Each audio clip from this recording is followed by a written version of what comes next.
اعوذ باللہ من الشیطان الرجیم بسم اللہ الرحمن الرحیم السلام علیکم ورحمۃ اللہ وبرکاتہ۔ اکثر آپ مسجد میں نماز کے بعد دیکھتے ہیں کہ لوگ اپنی انگلیوں پر کچھ پڑھ رہے ہوتے ہیں۔ کچھ لوگ اس بارے میں جانتے ہیں، کچھ نہیں جانتے۔ جو نہیں جانتے ان کے لیے یہ ویڈیو ہے۔ ویڈیو مزید آگے لے کر چلنے سے پہلے آپ تمام بہن بھائیوں سے گزارش ہے کہ اس ویڈیو کو لائک ضرور کریں، کمنٹ بھی کریں اور زیادہ سے زیادہ بہن بھائیوں تک شیئر کریں تاکہ وہ لوگ بھی ان ویڈیوز کا فائدہ اٹھا سکیں۔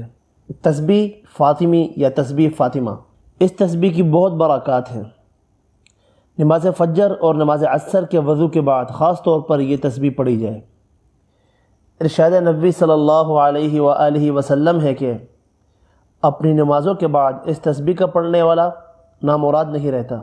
ان کلمات کو تسبیح فاطمی کے نام سے موسوم کرنے کی وجہ یہ ہے کہ ایک مرتبہ خاتون جنت حضرت فاطمہ الزہرا رضی اللہ تعالی عنہا نے حضرت محمد صلی اللہ علیہ وآلہ وسلم سے درخواست کی کہ مجھے تنہا گھر بار کا کام کرنا پڑتا ہے، دوسرے لوگوں کی طرح مجھے بھی ایک خادمہ عنایت فرما دیں۔ تو حضرت محمد صلی اللہ علیہ وآلہ وسلم نے انہیں یہ کلمات تلقین کیے اور فرمایا، جب سونے کے لیے لیٹو تو یہ کلمات پڑھ لیا کرو، یہ تمہارے لیے کسی خادمہ سے بہتر ہے۔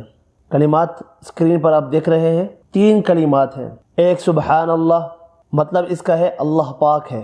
سبحان اللہ مطلب اس کا اللہ پاک ہے، اس کو 33 مرتبہ پڑھنا ہے۔ الحمدللہ یعنی سب تعریفیں اللہ کے لیے ہیں، اس کو بھی 33 مرتبہ پڑھنا ہے۔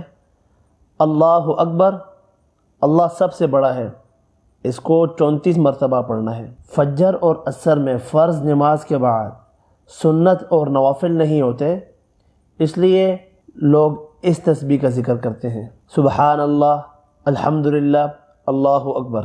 جبکہ باقی جو ظہر، مغرب اور عشاء میں پوری نماز یعنی سنت، فرض، نفل یہ پڑھنے کے بعد لوگ اس تسبیح کا ذکر کرتے ہیں۔ امید ہے کہ آپ کو ہماری ویڈیو پسند آئی ہوگی۔ انشاءاللہ ملتے ہیں نیکسٹ ویڈیو میں، تب تک کے لیے اجازت، اپنا خیال رکھیے گا۔ اللہ حافظ۔